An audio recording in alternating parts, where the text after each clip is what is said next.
Yo squad, what's up? PinoE here. I've wanted to do this video for a while, but I haven't really had the time. I've spoken a couple times about LaVar Ball, big baller brand. I gave some of my thoughts. Most of you seem to agree, but some still think I'm just being a hater. So what I want to do for today is give you a few reasons of why I think LaVar is a madman. So in no particular order, let's go. So for my first point, this one receives a crazy scale of 5 balls. Let's clear something up front. This isn't about Lonzo, Jello, or Melo. I think these kids got talent. They will all probably play in the NBA, and just how great they can become is up to them. I wish these 3 kids the best. This video is about the big ball, the lead ball, the head nutsack of the family, LaVar. One thing you do not do publicly is criticize your teammates in public. Never. In any sport, I don't care if it's football, hockey, basketball, great players and great leaders will never publicly point blame at a teammate. UCLA had a great run, led by Lonzo, eventually getting beat in the NCAA tournament by a better Kentucky squad. Before the game, LaVar went on to say that Kentucky cannot beat UCLA because the Bruins, especially Lonzo, are too fast. Well, they lost. And here's what LaVar had to say. Realistically, you can't win no championship with 3 white guys because the foot speed is too slow. He also talks about some kind of hamstring injury that Lonzo had during the game. Bullshit. So yeah, in a slight touch of racism, he blames the 3 white guys. Don't forget, these are the same 3 white guys who were playing on the team all season, and the same 3 white guys who he knew were going to play before he went on to say that UCLA would win.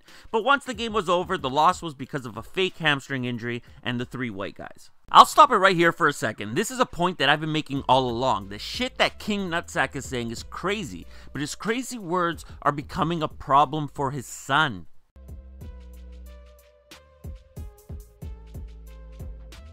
And there you have it. Because he opened his mouth, you now have 2 of the top viewed sports analysts putting out that it was his son Lonzo who held the responsibility. Anyway, let's move on to point number 2. For the next one, and just so you all know, the crazy ball scale goes up to 5. But for this one, he gets 10 crazy balls. He really does. Here's why. What I'm asking you is a simple question. We talk about the GOAT here, the greatest of all time, Michael Jordan, and you running your mouth talking about you going to beat him one-on-one. Why would you say something so blasphemous? In my heyday, blasphemous. He would need help. What? Bro, what are you talking about, man? That's right. Michael Jordan would need help to beat LaVar in a one-on-one. Everyone, this is sad to hear. Pray for LaVar. And for only $2 a day, you could help him get the help he needs. The man who in college averaged 2.2 points said Michael Jordan would need help to beat him. He didn't get 12.2 points or even 20.2 points. He got 2.2 points. His name is big, and y'all like, it was a 5-on-5 game, he good. One-on-one, I'm undefeated, never lost. How, Sway? Will you stop it? Don't Never apologize lost on TV. one-on-one. What? Bro, what are you talking about, man? Moving on to my next point, we give this one a rating of 5 crazy testicles, 5 crazy balls. And here's the reason why. All parents, every single one of you watching this who has a kid should support and encourage your child, tell them they're the best, make them feel like they're the best, and help them become the best. But that doesn't mean you need to go on television and compare them against someone who people argue may be the best shooter to ever play the game. It draws unnecessary comparisons and adds pressure to them.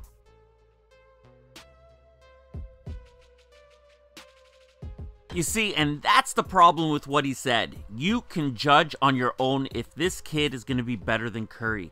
Will he be better than Curry? I mean, shit, it's possible. Like I said at the beginning of the video, these kids got talent. But he just invited the world to judge on their own. And with this kid coming into the league as a rookie, he has no chance to be better than Curry in his first season. And if he doesn't live up to that, you know the papers, the analysts, and the TV shows are going to eat it up.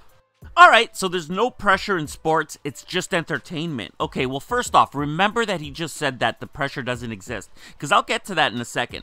But we'll see if playing on the biggest stage in the world adds more pressure than when he was the best player in high school. Time will tell. For this next one, we're going to give 3 crazy balls because I don't really think what he said was that bad, but again, he just needs to shut his mouth because it's drawing attention to his kid. In an interview, the head nut was talking about players who had parents in the league. He was saying that the players like, let's say, Steph Curry, who had their fathers play, don't have as much pressure because their fathers weren't very good. However, if a kid comes into the league under a player like LeBron, they have higher expectations to live up to. Here's what he said. You got LeBron. It's going to be hard for his kids because they're going to look at them like, you got to be just like your dad. And after a while, that pressure starts hitting on you. Like, why do I got to be just like him? Why can't I just be me? And then they're going to be like, oh, you're soft. You're not that good, because the expectation is very, very high. Now, King James didn't like that. His reply was this: keep my kid's name out of your mouth. Keep my family out of your mouth. This is dad to dad. It's a problem now. He could talk all about his brand, talk about his sons, talk about basketball, talk about me, but keep my family out of this. And I understand what LeBron's saying here. And what could have happened, LaVar could have dropped it at this point, but he had to double down. Because he came back and said, it's just like people saying, keep my family's mouth, whatever they're saying, I don't care. They're not going to stop me from doing what I'm doing. If they take a little edgy edge on it and they get a little touchy because I answered something a certain way, who cares? I think LeBron does. He isn't someone who likes to put his shit out in the public. So now you can expect Lonzo to get the brunt of it on the court. LeBron is going to terrorize this kid next year. He's known for shutting people up. But wait, hold on. Back to the pressure thing. He just said there is no pressure, didn't he? Let me pull that clip back up. First of all, your pressure and our pressure is two different things. What? Bro, what are you talking about, man? So yeah, okay, dumbass. LeBron's kid will have pressure, but yours are immune to it. And this is why I say this guy's an idiot. Something is wrong with you. Now to our next one, and we're back to 5 crazy balls for this. I don't even... Well, here.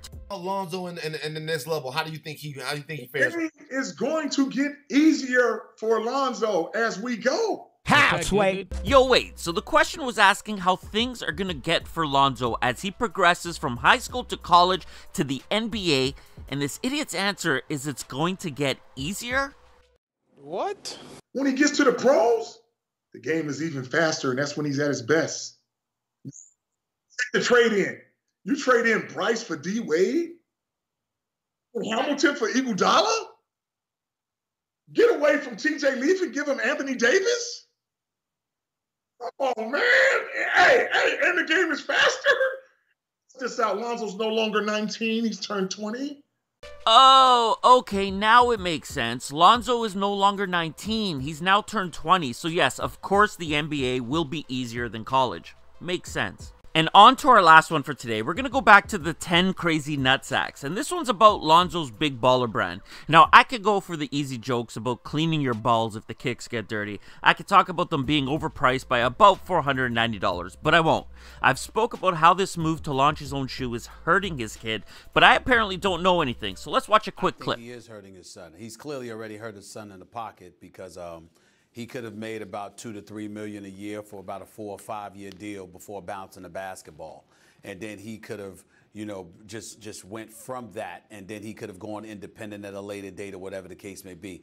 I don't like his strategy at all, but let's take into account what he's trying to do here, and let's understand it for what it is. LaVar Ball is trying to be independent. Whether it's the Jordan brand, whether it's LeBron James, whether it's the Black Mamba, Kobe Bryant, or a slew of others, ultimately they're associated and affiliated with Nike. So ownership of their own brand outside of Jordan, and to some degree, I don't understand the nuances. I've never really looked into the nuances of the Jordan deal. In the end, what it comes down to is that they're married to Nike, and so you don't have independence. In the case of LaVar Ball, you can admire what he's doing from the perspective of his pursuit of being completely independent and not having to answer to anybody else, which is why he pursued the co-branding relationship with one of the big three, Adidas, Nike, or Under Armour. The problem with it is that his son is an unproven commodity. What you did at UCLA doesn't necessarily translate into what you're going to do on the NBA level. He's placing a level of belief in his sons, and that's in his son Lonzo, rather. That's to be admired. The problem is belief is one thing. Factual evidence to validate what he brings to the table, particularly on the NBA level, remains to be seen. And that's my point. Take the deal, put 15 or 20 million in your bank, and if you prove something in the league, you could bounce and start your own brand if you really feel that's a route you need to take. To everyone saying he's already going to be rich because he's signing an NBA contract, that's stupid talk. We're talking about 15 to 20 million extra dollars. Anyway, I could keep going, but maybe I'll save some for another video. LaVar's a great dad. The kind of support he gives his sons is amazing. He just needs to do less talking in the public, adding less pressure to his kid, and stop messing with his son's career. And that does it for today's video, everyone. If you enjoyed it, and I hope you did, hit that like button. If you're new around here, subscribe, join the squad. If you have something to say, leave it in the comments below. And I'm out.